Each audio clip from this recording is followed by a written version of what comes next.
It's Conduit News Radio with Paul Harrell. All right, what do you need to know about public corruption in Arkansas?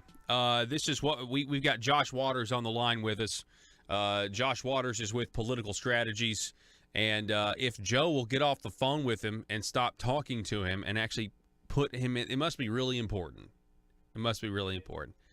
Well, come on, we got to get to this Jon Woods interview. Come on, hurry, here, put him in. All right, we have Josh Waters. Now we have Josh Waters with us from Political Strategies. Josh, give us our Jon Woods update. It's been several days in court, and what's been going on? Well, good morning, Paul. Really a lot has really happened, and I think the case is really swayed, if I'm honest, between last Wednesday and today. I kind of have a timeline here and a bunch of notes, and just wanted to kind of go chronologically back from Thursday. I think was the last day we hadn't talked about. And so when we go back to last Thursday, they finished up with the witness, Mr. Mike Novak. And, Mr. Novak was the custodian of records of all the emails at Ecclesia College. So a lot of the contacts between Warren Paris, who is now cooperating with the government, has pleaded guilty in this, a lot of those emails, maybe all of them, came in as evidence. And so they went back through and rehashed a lot of those emails with Mr. Novak. Then he finished up on Thursday, and one of the next witnesses was Dr. Nackerman Williams. And Dr. Williams went and testified. He's from the Walton Family Foundation, and he went and testified about his visit to Ecclesia College. The defense's theory and argument was Randall Shelton was actually a consultant, and he tried to set up these meetings. He tried to get big donors to look into Ecclesia. Well, Dr. Nackerman Williams actually testified that he was contacted by former Representative Tim Summers, and that's who got him to Ecclesia College. He stated he didn't really know who Randall Shelton was, that he may have been there when he was there, but he honestly couldn't remember if he had been there or not. But that any of his decisions or going to the college to visit was not based on contact with Randall Shelton. Dr. Williams also testified that based on him seeing the college, knowing a little bit about it, he didn't think it was going to be financially sustainable whenever he went and viewed the college and all that they were needing to do. So when approached to give private dollars to Ecclesia College, this guy from Walmart essentially is like, yeah, it doesn't look like this operation's financially viable. Right, and he was nice about it. He just thought it wasn't a good fit, but also he didn't think it was very viable. The defense tried to push him and be like, well, if they were able to raise more money, wouldn't that take the conversation to the next level? He's like, it would, but it probably still wouldn't be a good fit. Because, when you think of the Walton Family Foundation, he talked about other times they've got involved with colleges, and they gave a $50 million gift for the naming rights of the Walton College there at the University of Arkansas. So they know the viability of programs, and they know what an investment something can be. And so I thought that was pretty powerful testimony from Dr. Williams. Yeah, it sounds like it. And so we're talking about, by the way, folks, we're talking with Josh Waters. He has extensive notes about what's been going on in the public corruption trial of Senator Jon Woods. The crimes are, a lot of crimes, wire fraud, basically stealing taxpayer dollars and getting kickbacks, laundering the money. I mean, that's what we're talking about here. If you're just joining us, if you're just new to the program and you don't know, this is a big deal. It's really the heart of corruption in Arkansas, and it's there's a lot of tentacles here. So, Josh, essentially, our whiteboard for the rest of this week says deliberate lack of account. And what that's meant to describe is it's kind of building off of a Northwest Arkansas Democrat editorial where they basically said that there was a purposeful attempt with these planning and development districts to just basically just be a formality. But it was a purpose attempt to set up lack of accountability for where this money goes. It is coming from the legislators. They're the ones that are directing where it goes, but they're able to launder it. And I think there's some, where we have money laundering accusations of running this through a college, then a consultant, and then back to the legislators. That's not a coincidence, considering that the money itself is laundered through planning and development districts to get around a Supreme Court ruling. Yes, that's a very good point. That's basically why they did it the way they did, was to try to get away around the Supreme Court ruling. That was alluded to. Actually, the defense has tried to argue, and I think very unsuccessfully, that these planning and development districts and these boards actually had the final approval, and the legislators were just recommending this. There's been a lot of evidence, a lot of testimony showing that was really just a farce, that they apply for or don't apply at all and are still awarded hundreds of thousands of dollars. Yeah, that was a big one. $50,000 grant. Yeah. And then they missed the deadline and all that. So there's enough evidence, I think, for this jury to understand the system they had set up was really just a charade. I don't know where you are in your notes, but can you tell us about the shingle company, and tell us, because that's a new thing we haven't discussed here. Yes, that was Mr. Robert Palmer testified on Friday of last week, and he's probably my favorite witness, if I'm going to be honest. He's a very charming guy and very charismatic, kind of really came across well, but I think he was probably very helpful for the prosecution's case, though. Mr. Robert Palmer is the man who has set up this technology, or invented this technology, to try to recycle these shingles to get the asphalt and concrete out so that they can reuse, and whatever the uses are for that wasn't super clear.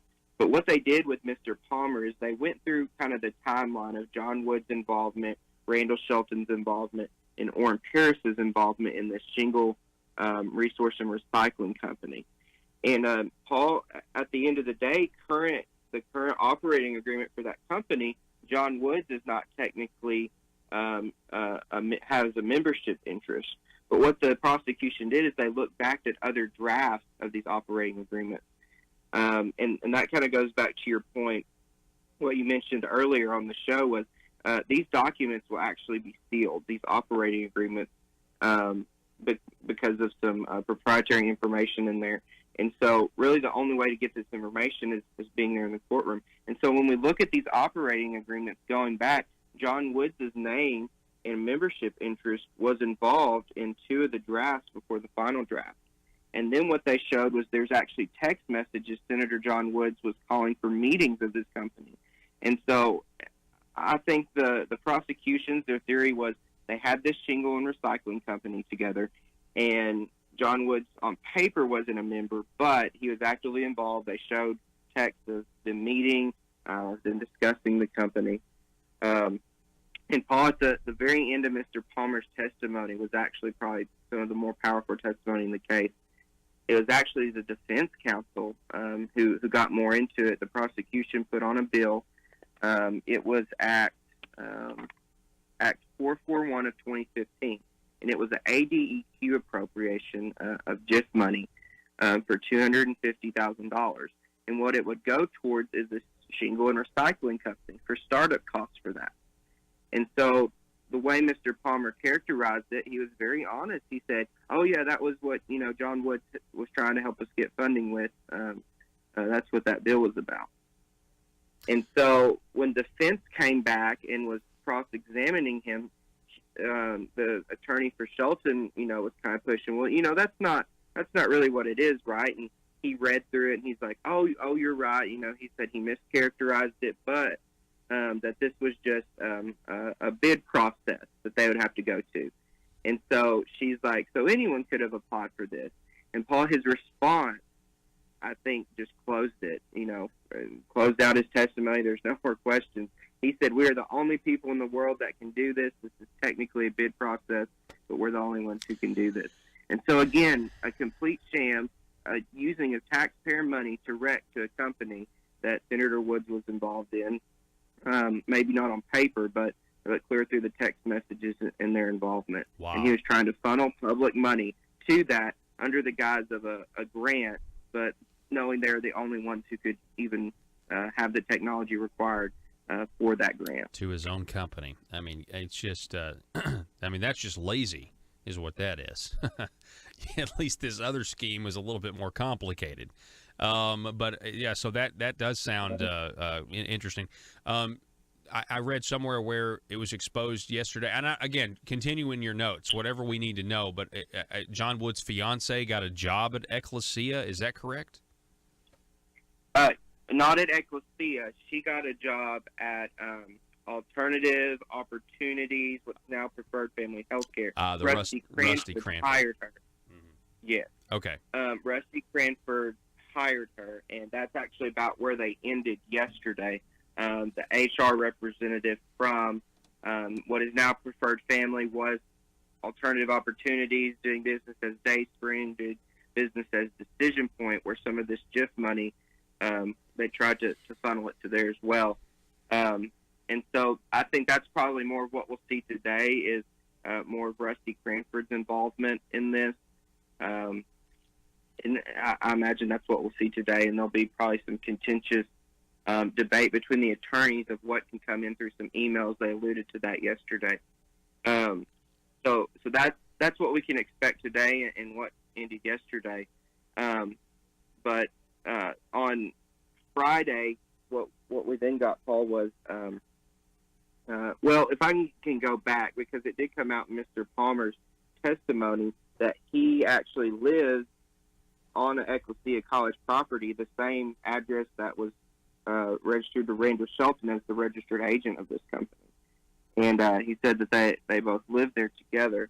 And so, and the plan of this company was, he referred to it as the Pratt Place, and that was actually a property that was, described in some detail in trying to get some of this GIS money, was to get this Pratt Place, and it was billed as student dorms and staff housing. But Mr. Palmer's testimony alluded to that. Well, that was really going to be to run this shingle company, or get that shingle company off the ground. Okay. Where's Pratt Place located? Do you know? It's on the campus of Ecclesia College. Okay. It's owned by them. Okay, interesting. Yeah, a matter of fact, I'm almost positive that so is that in because I attended a wedding at a Pratt Place at one time. I mean, I know I did. I just don't know if it's the same time. I know it was in Northwest Arkansas, so it's interesting. I have to figure that one out myself. Gosh, it just seems like there's so many tentacles here. I mean, are you surprised at all, Josh, about how everything is, coming out in court? And talk a little bit more about the fact that all this stuff is going to be sealed. I mean, I would imagine that these text messages have been very useful to the government's prosecution of this case. But there's also, correct me if I'm wrong, they also have emails between Bureau of Legislative Research staff and legislators that the government has. But we're not ever going to get to look at any of that stuff, right? That's right. Those are considered working papers of the legislators, and they are exempt under FOIA. I think Mr. McCutcheon was on a few weeks ago saying he's going to push to try to make to where that information is FOIAble. And I think after this case is going on, it absolutely should be, because what was protected there that came out, Paul, was through Mr. Matthew Miller was testifying, and they had several emails going back. And what came out was that Jon Woods was working with David Couch, the author of the medical marijuana amendment, and they were getting drafts, and Mr. Woods approved Mr. Miller to work with him, directly. And that's not allowed unless the legislator authorizes it, to work with him directly and help draft language for the medical marijuana agreement.